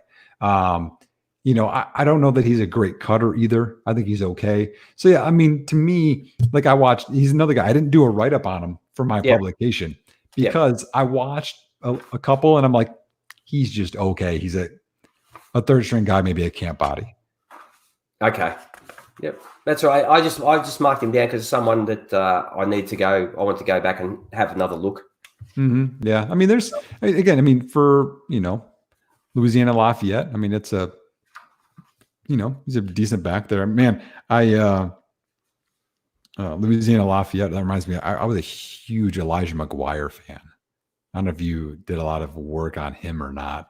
But man, he was special there. And then he got some shoulder issues and it just didn't come together for me. But that kind of goes back to my original point of like, we put so much time, I think, into these smaller guys that aren't great athletes and they're never really going to be anything. It's like, we're kind of spinning our wheels, we don't need to. Okay. So I'll just go, we're getting close to time here, Nick. So for you, I'll read out some guys. You say stop. Sure. Okay. You want to talk about Eno Benjamin? I think. Well, I can do. How about I'll do quick notes on all of them. Okay. Yeah. Knock him out. Sure. Eno Benjamin. I think that he is way tougher for his size than people think. He Great cutter, will run between the tackles, not an explosive athlete. I think he cuts too much at times, can catch the football. He's better than I thought he was on tape, but I don't think he's ever going to be a consistent great fantasy asset. He's probably going to be like an RB3 at best. Okay. I just said, mate, he's got a nice set of hands, like catches the ball almost like a wide receiver, very soft set of hands come out of the backfield, which teams are like. Right. The issue with him is that sometimes he plays kind of like Montgomery, where he'll be playing the game of Frogger, if we know the game of Frogger. Instead of gaining yards, what you need to do, he'll be doing this way too much. Man, when you brought up Montgomery, that's one thing. Like between the tackles, he's great. Get in the open field, and he'd have a 20-yard head start on someone, and he's pulled down after he's gone 2 yards. I just found him so slow in the open field. Yeah. I don't know how do you pronounce his first one. Pirine out of Florida. LaMichael Pirine. I'm a big fan of him. Big fan of him. I think he does most things well on the field in terms of, vision, power, cutting, catching the football. He caught 40 passes last year. Never really was counted on with a ton of carries at Florida. So, a little bit of his like, well, who is he? But I think he's an underrated talent. I don't think he's ever going to be a multiple year starter, but I think he could have that 1 year where he's like a Zach Stacy, if people remember him. Yes. Yep. And another guy I said has a good set of hands coming out of the back, like you said, like caught a heap of ball. All right. He lost weight too. He was like 223 or 228 after his junior year, and then he dropped down to like 215, I think, at the combine. So he lost some weight, I think, to get quicker. I had like very, very good contact balance. Yes. And he had some big plays in some big games too. He had was it Auburn? I think he had like a 80-yard touchdown that he made a guy avoid. But I literally just drafted him in a rookie draft in the 4th round. So I do what I preach for sure. So what about the name Pirine? It's not going to work against him, you don't think? That's his cousin. Do you know that? Oh no, I didn't. That is his cousin. Yeah. I actually, let me get my write up here. I want to make sure I get that right. Hopefully on his which side wouldn't affect him. I don't know which bloodline. I don't know if it'd be his dad's side or his mum's side. Yeah. So he's my 9th running back. Okay. Because his dad played at Auburn. Samaje Perine is his cousin, and he's also related somehow to Miles Jack. Oh, okay. He probably. You can imagine having those guys around for bloody Christmas dinner. He wouldn't have anything left. Jesus. And like him, like being so well rounded. If he's a backup, like I could see him being like an Alexander Madison type of a role. Where he spells the starter. He's got a solid skill set. You can do everything that you want. I could see an NFL team really liking that. I could see him, Nick, as the number one guy gets injured during the season, and you've got him sitting on your probably maybe a taxi squad, and boom, before you know it, you've got your starter there, and very capable of being that. Yeah, and then he has a good game, and then you trade him. Mate, you guys love getting rid of blokes. I've never understood the whole, like, as soon as someone becomes good, you get rid of them. Well, to me, it's always like the stock market. You know what I mean? You sell when it's high. And you get what value you can. But when's the point that the stock actually stays up there, that it's a usable stock for a while? I find people, as soon as they become good, get rid of him. Get rid of him for what? For another, well, I don't know. I'm just going to, get another ticket in the lottery. Yep. No, that's a fair point. And I think it's there's a couple of ways people play the game. I think some people always want to have the potential in the young team, and they never make the playoffs. Yep. And then you have the other guys that they always trade for veterans, and they stay in the hunt. Yep. It kind of depends on what you want to play. I try to do both. I try to compete, but also stay young, which is the hardest scenario to do. But it kind of depends on how you want to play. But yeah, no, back to this. I'm a big fan of Pirine. I think that people are underrating him just like they are Keyshawn Vaughn. Yeah, well, he's in my top. I think he was in my top 10. All my papers are mixed up now. So, and speaking to this, so a year ago, when I do the Dev Report every year, Vaughn and McFarland and Pirine, they were all in my top 10 back then too. So like, this is the thing, like if people are interested in this kind of stuff, my content, this is, you won't learn about these guys right now. You will learn about them a year ago or 2 years ago. Yeah. That just this is totally off topic. Vanderbilt, they have is it like a metal chain? What the hell is that? I don't even know. You don't know? Okay, that makes sense. It's a Commodore, so I don't know what I mean. Is that like a Conqueror? I don't know. That's not the bird. Anchor or something? I have no idea. But okay, what about Joshua Kelly out of UCLA? Mate, can I just say UCLA? You go through people's mock drafts, like people that do like 6-round mock drafts. UCLA hardly comes up at all at any position. Right. I can come across 2 guys. Right. Kelly. You look at some school. Look at Memphis. Memphis has so much NFL talent. Yep. It's unbelievable, right? Because you're talking about UCLA, they can't get anybody, and then Memphis here, they had Anthony Miller, Darrell Henderson, Tony Pollard. Now they have Antonio Gibson, Patrick Taylor, and they have a Devi guy coming through too. They have so much talent. And you're like, how? Oh, and they have Coxie at wide receiver. Like, how does Memphis get all that? And UCLA can't get anybody. And Kelly came as a JUCO too. He wasn't even got recruited from them originally. So why is that? Just quickly off top. Why is, mate? You got the sun. It's California. You got blonde chicks. They're all 6 foot. What's going on? Well, they have a coaching changes. I think it's player development is a big part of it. You have to use I coached in college. There's athletic guys everywhere. Yeah. How you use the athleticism, how you develop that, the character and the heart of those people is different too. You see some of those schools, BYU, you see, Utah, some of these, Boise State, they had all those runs. They were very character-driven schools, and they're going to play hard. Army, Navy, you see those times when they play some of these teams hard, they got the character behind them. I'm not sure with all the coaching changes, UCLA has really had that stability. USC went through that dip too, Okay, so Joshua Kelly, how do you see him out of UCLA?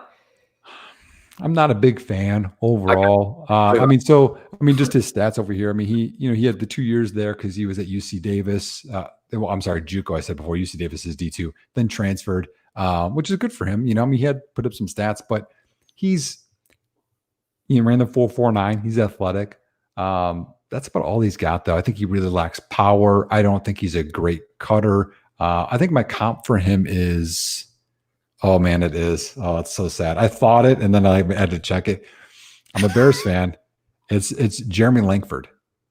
Oh, that's not good. Oof. But that's. And again, when I say comp, it's not like who they're gonna be for a career arc. It's like who they remind me of. But it's like a lanky guy that's not a great cutter, doesn't have great power or leverage, mass to his body, but in a straight line can run pretty decently. Yeah, I've written down. He's got some. Gets into secondary pretty quickly. Right. Yeah. Michael Warren II. Just thick boy. Mate, 5'11", 218. Is that right? Yeah, he's where's that at? I'm just bringing up the profile just to get their stats and stuff as we talk here. Yeah, like I just put down as a pass blocker. He's 5'9", but he gives 5'9". He's 5.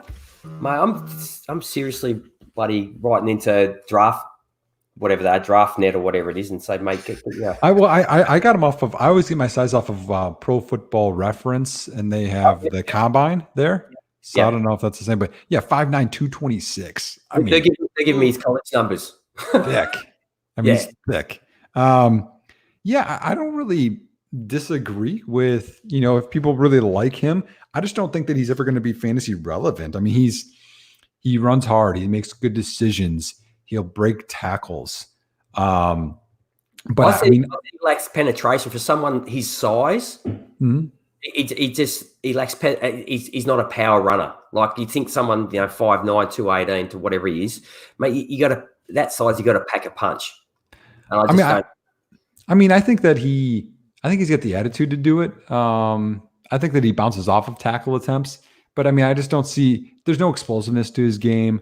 I just don't see the upside. Like if he ever becomes the starter on a team, because of injuries, he's going to start like a game. and that's it. Like there's no fan. Like again, I'm always geared towards fantasy football.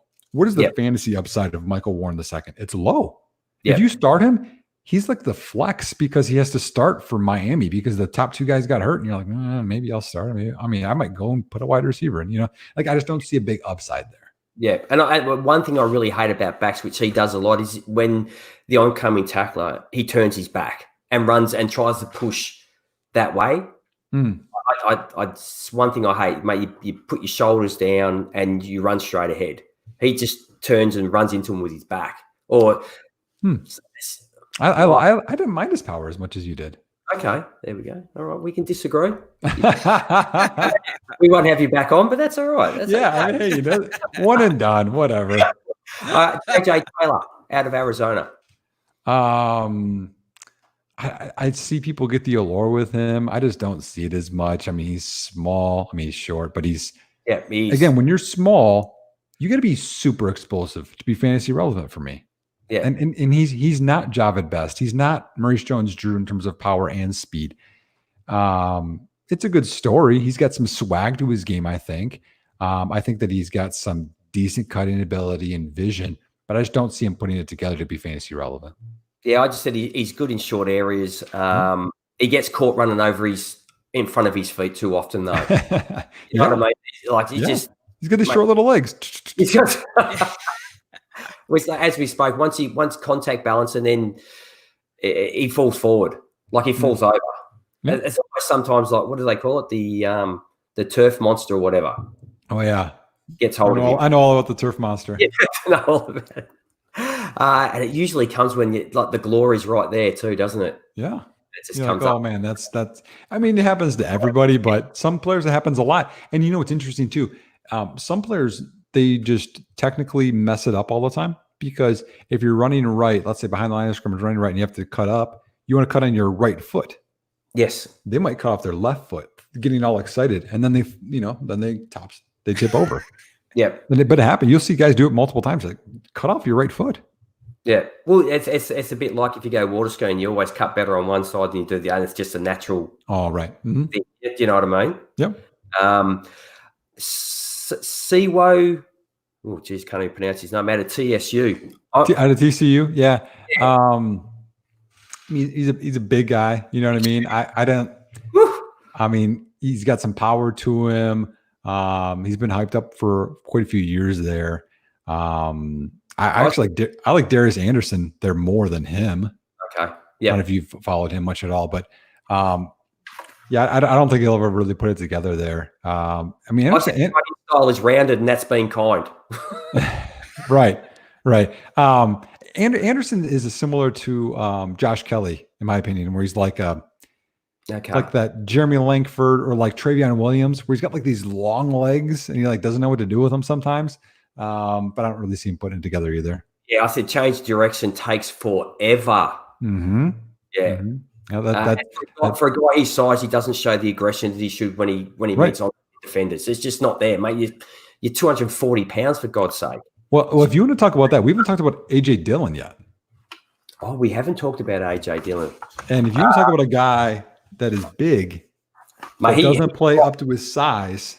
He started one of I think the third guy I looked at, and he just kept falling back and back and back on my sheets of paper. Yep. Let me see where I have him in my rankings. I am not a fan of him at all.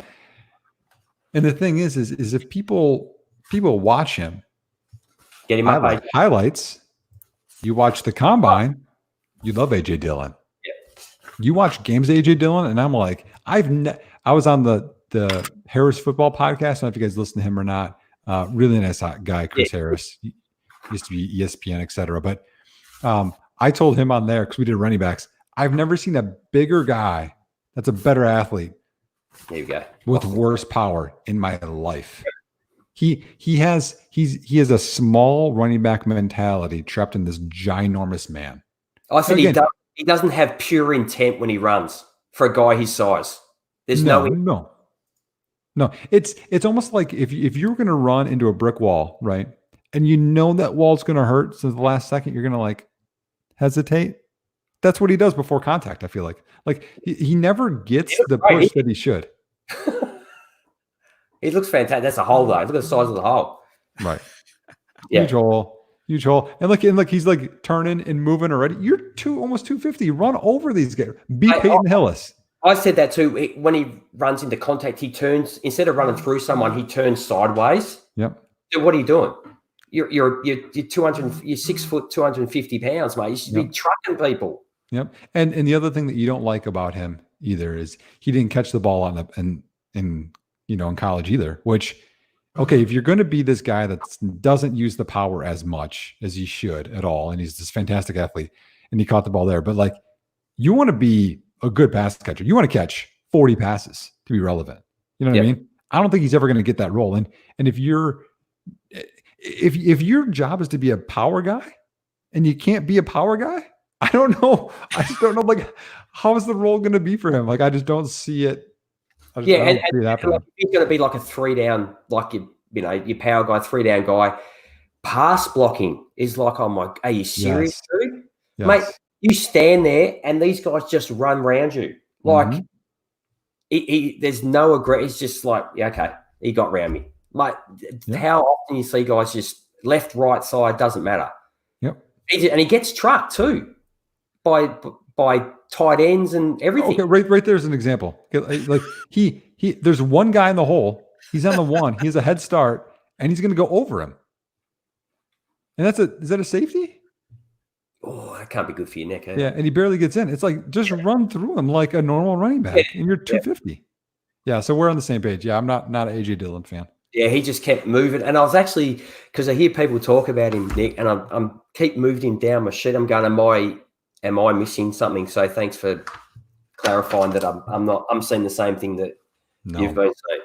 No, and I mean in this, and the one rookie draft that I've had before the NFL draft that I'm in right now, someone took him, I think at like 204 or something. Yeah, and I got Vaughn at 209, and I was ecstatic. So. Okay.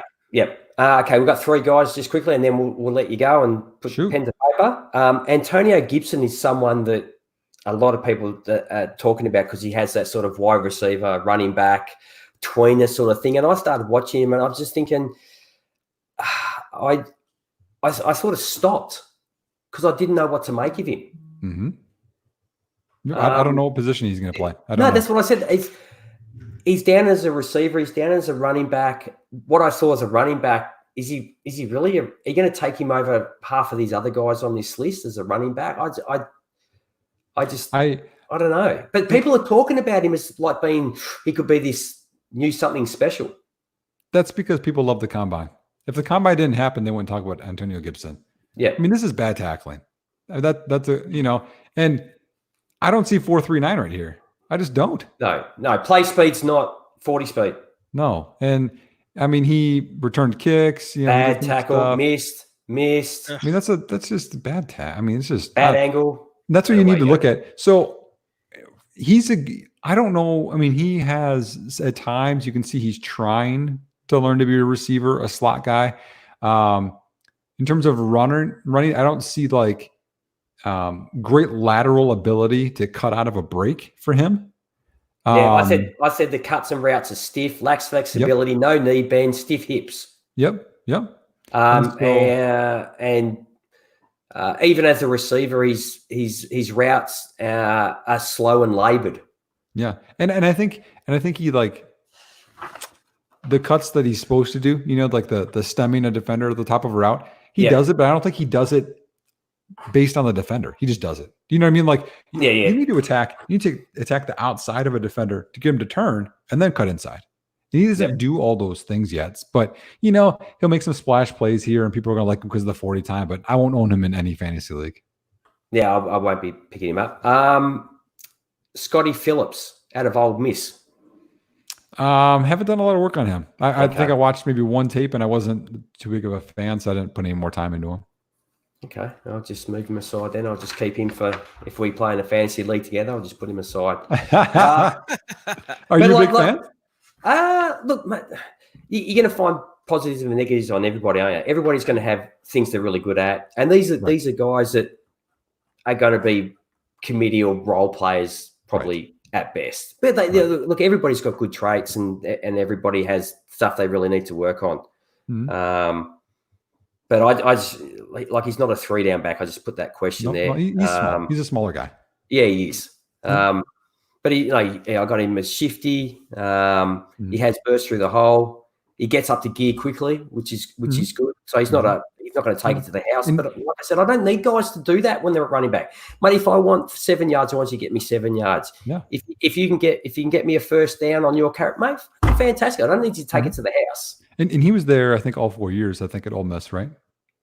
I think he was. Yes. Yeah. So I mean, he's been there a while. I mean, he's been okay in a decent role. But yeah, I watched, I think, one game, and I just knew he wasn't going to be a guy that people really cared about a ton fantasy wise. So I was like, I'm just not going to put a lot more time. Xavier Jones is someone I only watched last night, actually, out of SMU. So I've not watched him. Okay. I thought you were going to say Tony Jones Jr. or Notre Dame, but he's on here somewhere too. If you want to talk about him, but he's a decent guy. I mean, there's a lot of guys we could talk about. I mean, there's DJ Dallas. There's so many backs that you could go for. But I mean, again, we're getting into this area where, and it's not that these guys, to me, I just struggle with how much are these guys going to be relevant. You know what I mean? Yeah. Yeah. And so, how much time, this, I mean, he's going to be probably a 5th round pick. In a rookie draft, maybe. 5th, yeah. He's going to be mate. He's going to be a bit of camp fodder, maybe 7th round pick. Someone's going to pick him up. Yeah. So in the real draft. Yep. Yeah. So I mean, I just don't put it as much time to these guys. Let me think of some other guys we've not talked about yet. Who's a guy that's sort of like out there, sort of like you don't really want to tell people about? You're sort of holding him to yourself. Is there anybody like that? Man, I don't really have. You don't want the Randys to know about these guys. Yeah, no, I don't have a sleeper outside of me having Vaughn ahead of Akers, I think is pretty out there. I mean, I don't really have a sleeper. That's the thing in this class. Like the sleepers I had was having Vaughn and Moss, or I'm sorry, Vaughn. We didn't talk about Zach Moss. We didn't talk about Zach Moss. Yeah. Then having Vaughn and McFarland and P. Ryan in my top 10 even last year. I mean, that was my sleepers really. Zach Moss. If you want to go there, or DJ Dallas is a guy. I mean, I know people like Benny LeMay, I just don't see, I don't know if that's me being a pessimist, but I mean, Zach Moss is on people's radar a bit, isn't he? Just because of his size. Gosh, some people have him like top back. PFF had him there, or top 3. I just don't have Zach Moss there. I just don't. I mean, a guy with lots of injuries, as we know. I think that's part of the reason why he returned last year for his senior year. He has the torn ACL, but apparently the medicals came back good on him. But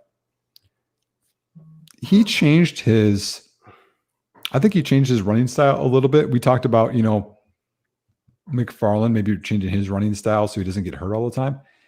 Moss, prior to this last year, would just run every run, finish it off with lowering his shoulder, which is okay. You look at that. You look at that clip there, and now what I look at is people go, look at his open field speed, 21 stiff hips. Yeah, very stiff hips. This guy he comes from nowhere. Now everybody in the NFL is that quick, if not quicker. Yeah. Don't worry about the other 2 guys he runs away from because they're like I said, they're working at Walmart next week. Right. I mean, there's no knee drive. And again, like people were talking about his 40 time and that he's fine. He's not fine. Athletic wise, that he's a negative athlete. I think he could be a decent committee guy. I don't see him as a starter. Decent hands. I think that he tries to do too much with his runs. I think that he has this mentality that he's way better than he really is. I wish he would just be like he was in 2018 and 2017, where he was more. Would you take him in the 2nd or 3rd? He's a 3rd round back for me. Because if he would finish off his runs more and get more vertical like this, I think he could have a role. He could be like Montgomery. If Montgomery would run straight, like, okay, you can be a decent role kind of guy. You know what I mean? But he doesn't. I think he goes outside too much. And as we just talked about, this athleticism and those short, choppy strides, he's not going to get as much room or move as much. And guys are going to, catch up with him. When you want to combine that with the injury histories, I don't think he always makes great decisions all the time. I think he does what you talked about earlier, is he waits too long to make a decision. Just go. Make a decision. You know what I mean? Don't be engaged for 10 years. Marry the girl, okay? Or just go. You know what I mean? Make a decision at some point, I saw his biggest flaw was he doesn't make things happen for himself. Like, I want a back that will make guys miss in the open field and will make his own yards. Mm-hmm. And I didn't see Zach Moss as that sort of bloke.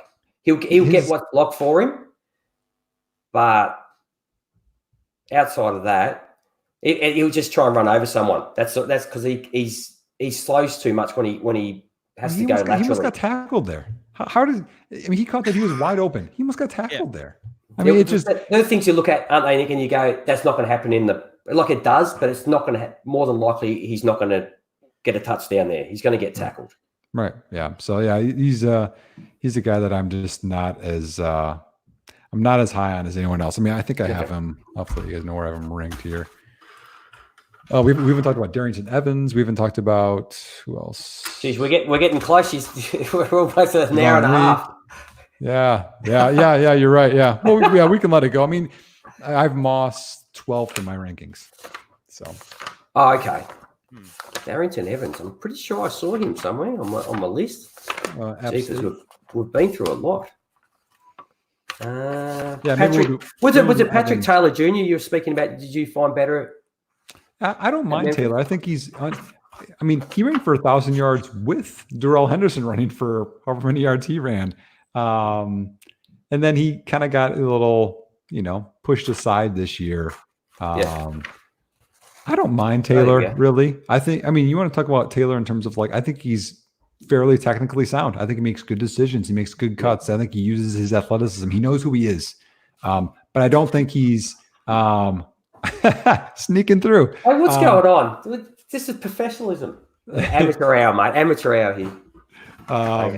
I just don't think he's ever going to be great, but I think he could be, a backup and a solid role guy. I think he's a guy that kind of has been getting overlooked for sure. Yep. Okay, so you did bring up Darius Anderson. Do you want to? And we'll round. We got Darrington Evans or Darius Anderson. Which one would you like to talk about? Let's go Darrington Evans, because I did talk a little about Anderson, where he's similar to Josh. Oh, okay. Yep. Yeah. To me, again, Evans is another guy where I think people are they watch a highlight and they watch the 40 or the combine and they're like, this guy is a sleeper. He's, he has such little power. He struggles to make guys miss. He runs a 4.4, Oh, he was not tackled there. Shocker. He ran a 4.4. He can catch the ball decently. And that's about it. He's in a zone scheme. What is it with the linebacker what is it with bumping someone instead of wrapping your arms around him? It looks cooler. Don't you know that? As he just rolls across his back and keeps going. Yeah, exactly. That's real cool. He put up some big numbers, at a small school, but he's a straight line guy. You can't ask him to make a lot of cuts. Here he returns this one for a touchdown. Again, no one in his way. But yeah, really lacks power. In the thing I don't like about him. So you want to talk about the difference between him and McFarland is he runs scared in traffic. He runs to get tackled, and McFarland almost has that Chris Johnson where he doesn't care. He'll run hard. That probably the most underrated part of Chris Johnson's game, I think, when he played, is that he would run with power in there. But Evans, I watched, I think, the Ole Miss game. He didn't do much there at all in terms of defenders when they would hit him. Look right there. He's don't hit me. It's just, I don't see with him. So he's a guy. Look, I find that, like you're saying about that, is that when these guys are put in pass blocking duties, that's when you find out whether or not they're a badass. Right. And mate, I just wrote down his pass blocking is weak. Yeah, soft. Yeah. And mate, how do you then become a good a weak pass blocker, and all of a sudden you get the football, and I want you to be as tough as nails. It just doesn't happen. No, he's not there. Where do I have him ranked? So who were you mentioned about Chris Johnson? I'm trying to think about, it was about 3 years ago. What was a running back that went to New Orleans, the Saints? I'm trying to who did they draft about 3 or 4 years ago? I'm trying to think where he came out of. No, I think he might have. I'm trying. No, it wasn't Kamara. Who else did they draft? Oh, I brought him up. He was all just. He'd just run into a pile. He had no. Where do you go to college? I'm trying to think of where I saw him play. I don't remember. I shouldn't bring it up unless I can remember the guy's name. But when you spoke about like someone who just runs in and just has no care about the body, I just thought of this guy because he used to get tackled, and his arms and legs used to go everywhere. He just didn't care. Yeah, nothing ever came of him. But right, and that's why I like. Well, it kind of reminds me of Mike Bell. Remember Mike Bell? Mike Bell would just run hard into whoever didn't care. But yeah, that's why I like McFarland for a small guy. If you can run with all of that mentality, I think you have a much better shot than a Darrington Evans. Okay, yeah, I just wrote down he's nothing more than just what did I say about Darrington Evans? Just the best case scenario, maybe a committee at best. Just the best case scenario for him would be to be like a Chase Edmonds, where like guys get hurt, you spot start a little bit, you get a little fantasy hype, and then you trade him away. Look how wide open this is. I mean, it's just you're great in open field. We get it, but there's nobody there, man. And in the process, dude's going to catch you. Wow, he runs a 4.4 flat. He's pretty quick. He's pretty quick, isn't he? Yeah. He's quick. Look at him.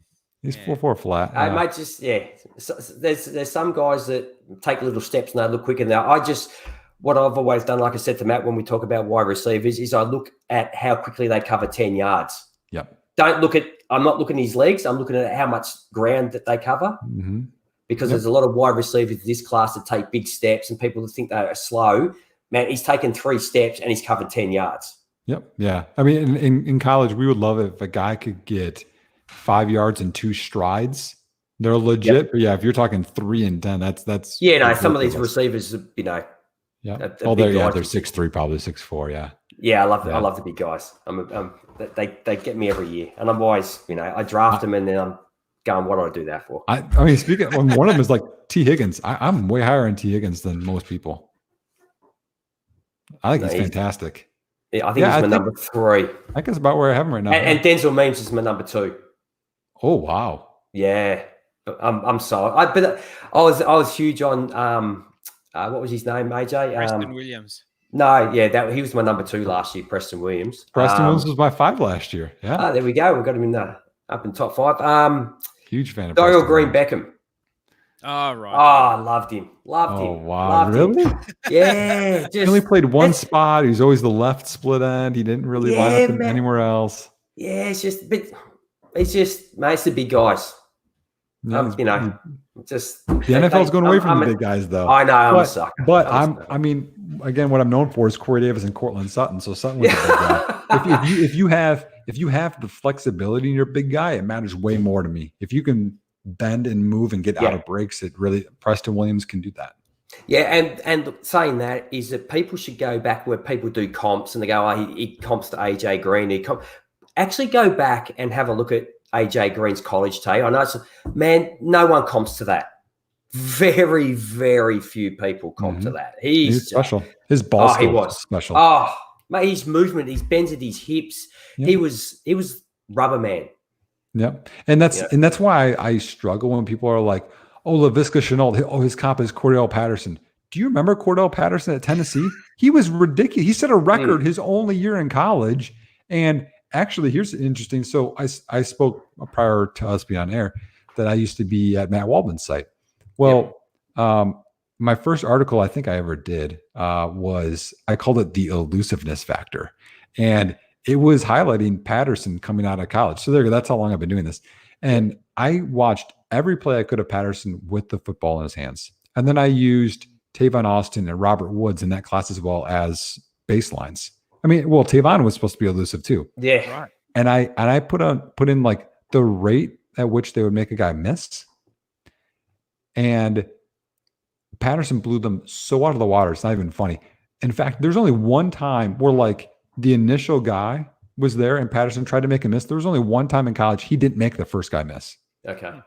One time. It's special. So special. And that's what sucked me. And I'm like, that's so special. If you could just learn this, and he didn't do it, which makes me worried about Cam Akers, makes me worried about Visca Chenault, makes me worried about Antonio Gibson. If you haven't learned all of your position yet, you can help, like you want to talk about, we talked about Spartan racing and running, right? You can't make a sprinter a marathoner.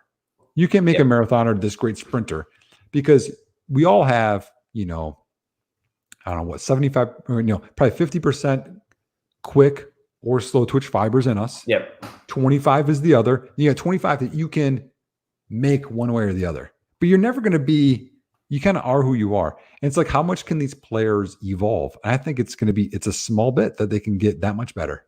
Yep. And that's that's why I struggle with these guys without positions and they're not fully developed yet. Yeah. I was going to say, when you're talking about it, it's just like, this is what they are now. And people think that when they get to the pros, they can teach them to do this, but they cut the this and they can go there. Yep. And that's it. Yep. So, and can it happen? Sure. But it's an outlier. And I'm going to, in with my teams and my money, because I want to win. And the people that invest their time or their resources into what I produce, I want them to win so bad. And I want them to do well. And for me, those are the guys I'm not going to bet on. Yeah. And if you're a really good host, AJ, you'd use what Nick just said and you'd wrap it up. Well, you just did. That's excellent. No. You've been very, very generous with your time. Oh, so mate, thank you beyond very, generous. very much. Mate, we can go another 24 minutes so you can give Matt Wardman a run. No, well, I'll give Matt the crown because he deserves it, man. Actually, we're gonna have him on this week as our Dynasty Nerds. He's such a great guy.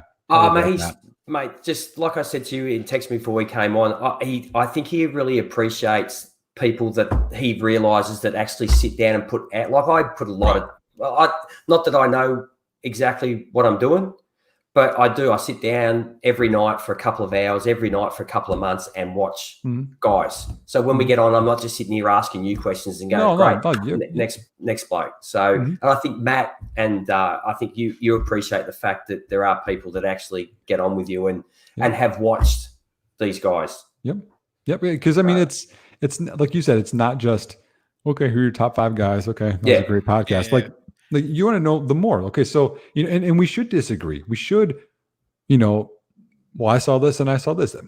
That's how it should be, because if we talk about the process of watching film and the process of what we're looking for, we make it the whole community and all of fantasy football better, instead of like, well, this is just what I believe and everyone should believe it.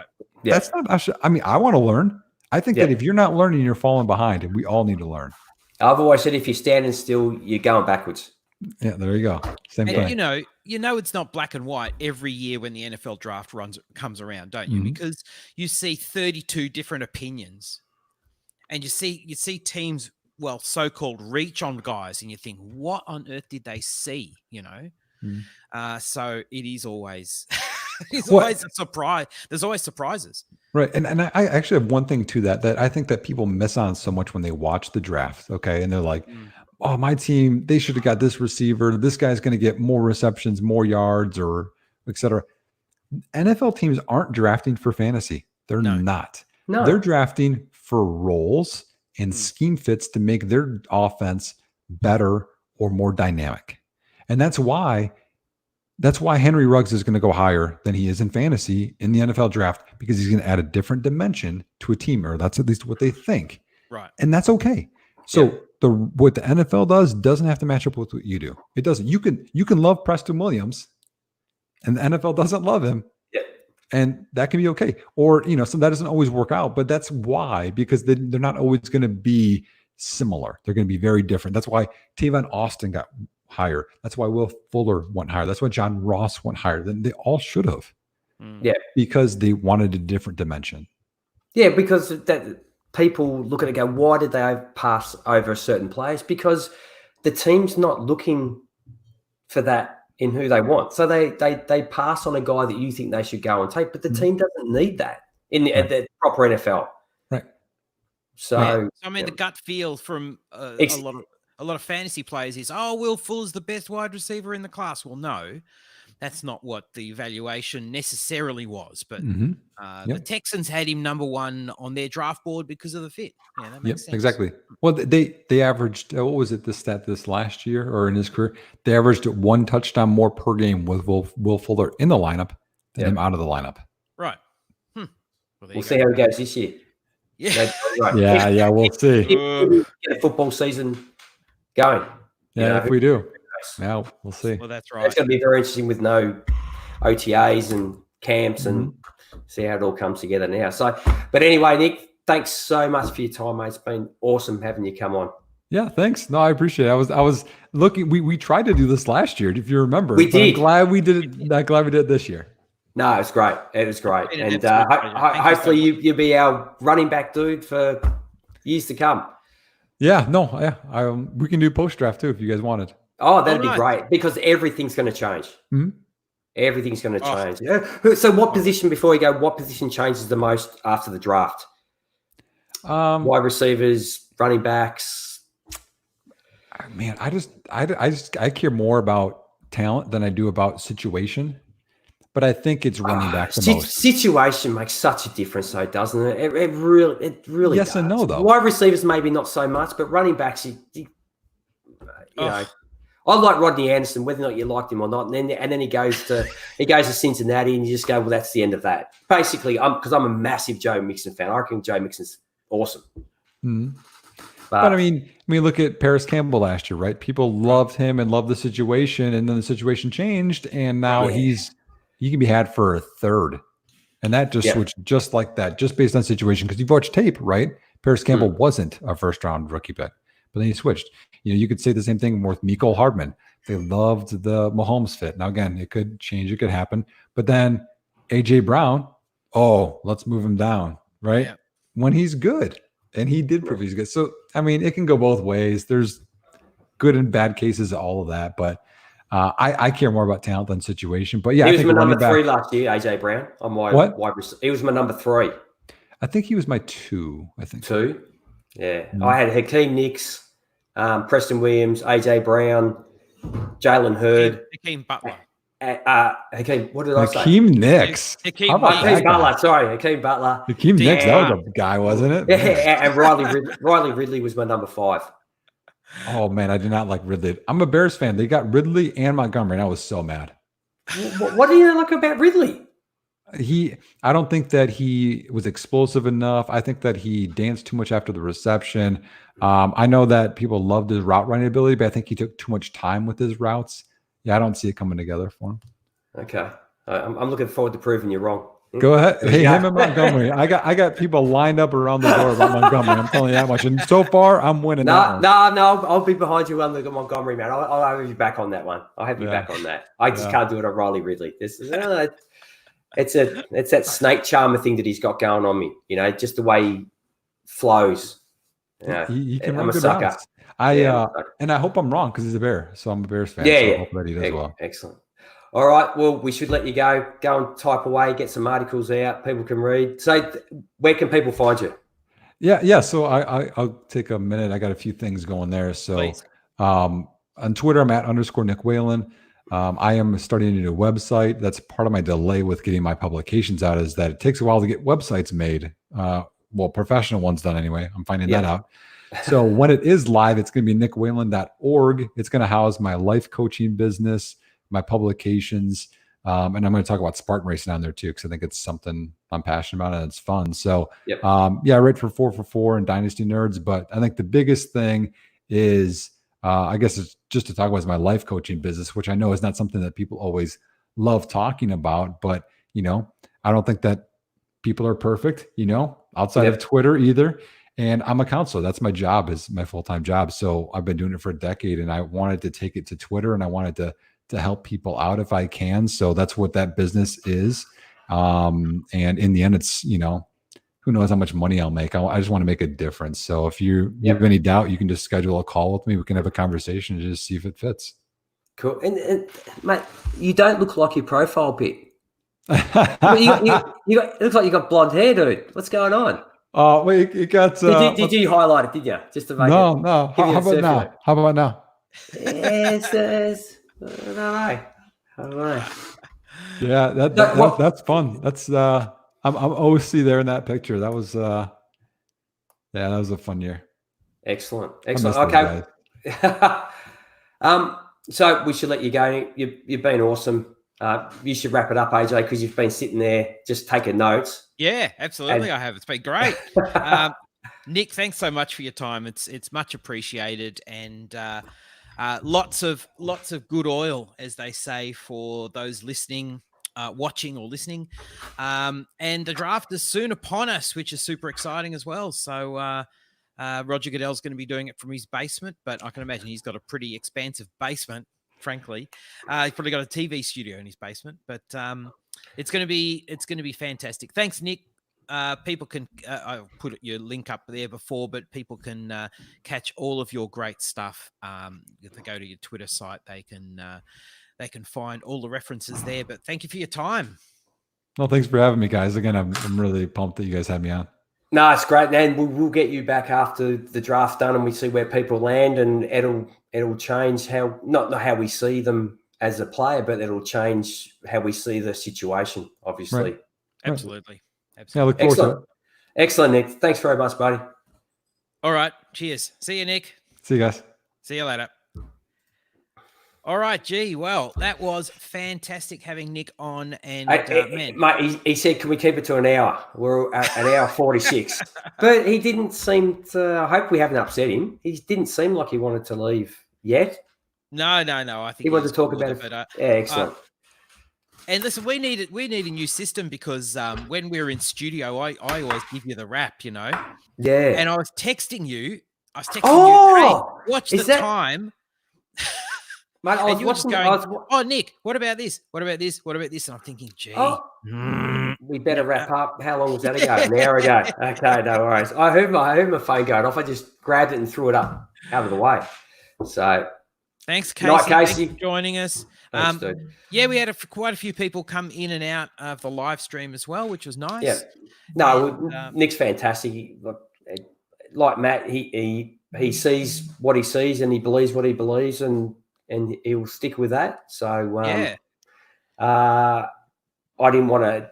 I disagree with on a few things, and maybe I should have brought it up. But then you start. Then we go into the 2-hour mark. So yeah. But that's fine. That's good. I could see what he was saying about some of those backs. So, you know, it was quite educational for me. Quite a few of those guys I've not watched or really heard of before. Yep. So that was very, very interesting. So anyway, yeah, fantastic to get him on.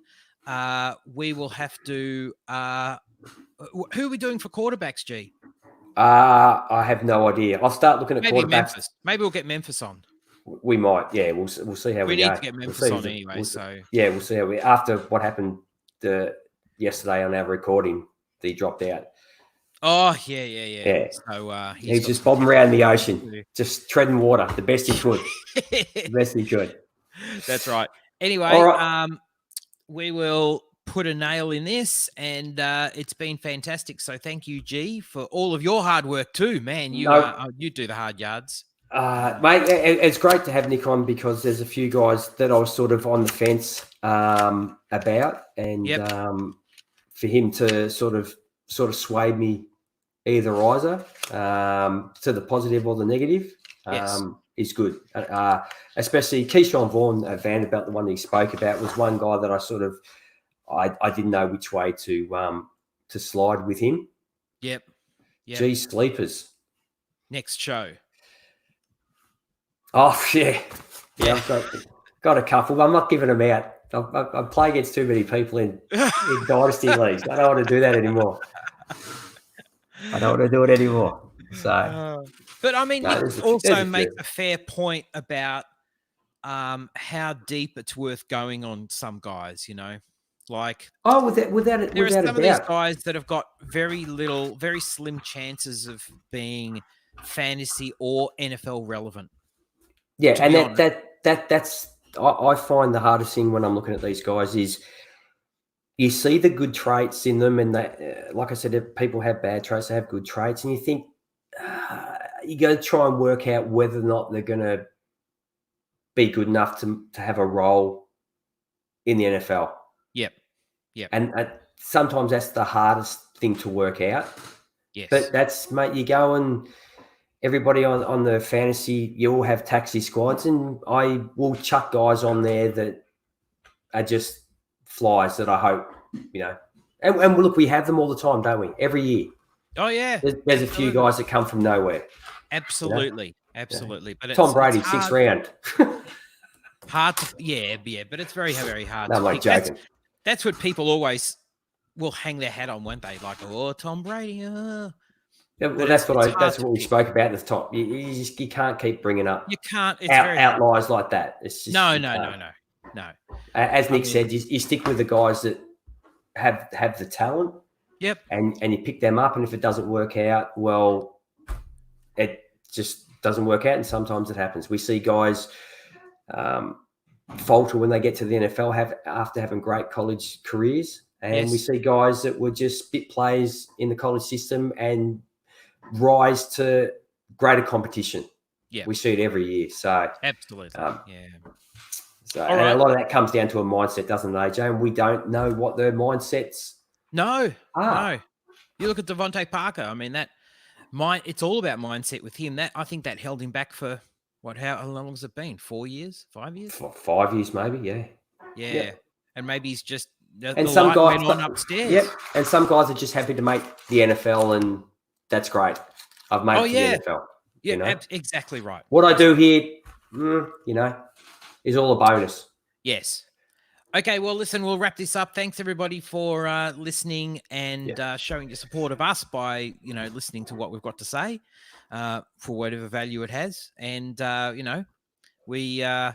we won't be right on everything, but we'll just, we'll have our opinions. And that's all you want to hear, right? So thank you very, very, very much. We appreciate it. We'll wrap this up. Till next time. I don't know when that will be, but probably pretty soon, I imagine. Yes. We've only got it's a bit under 2 weeks now to the draft. So we still got tight ends, and I don't think that's a very big class to look at. Probably not. And quarterbacks, well, that's always quite small. I've guys that actually can there's Gardner Minshew is going to be one of them in there somewhere, isn't there? But yeah, exactly. All right. Thanks. Gonna have a look. Thanks, G. Thanks, no everybody. Worries, mate. We will catch you next time. Enjoy the rest of your Easter.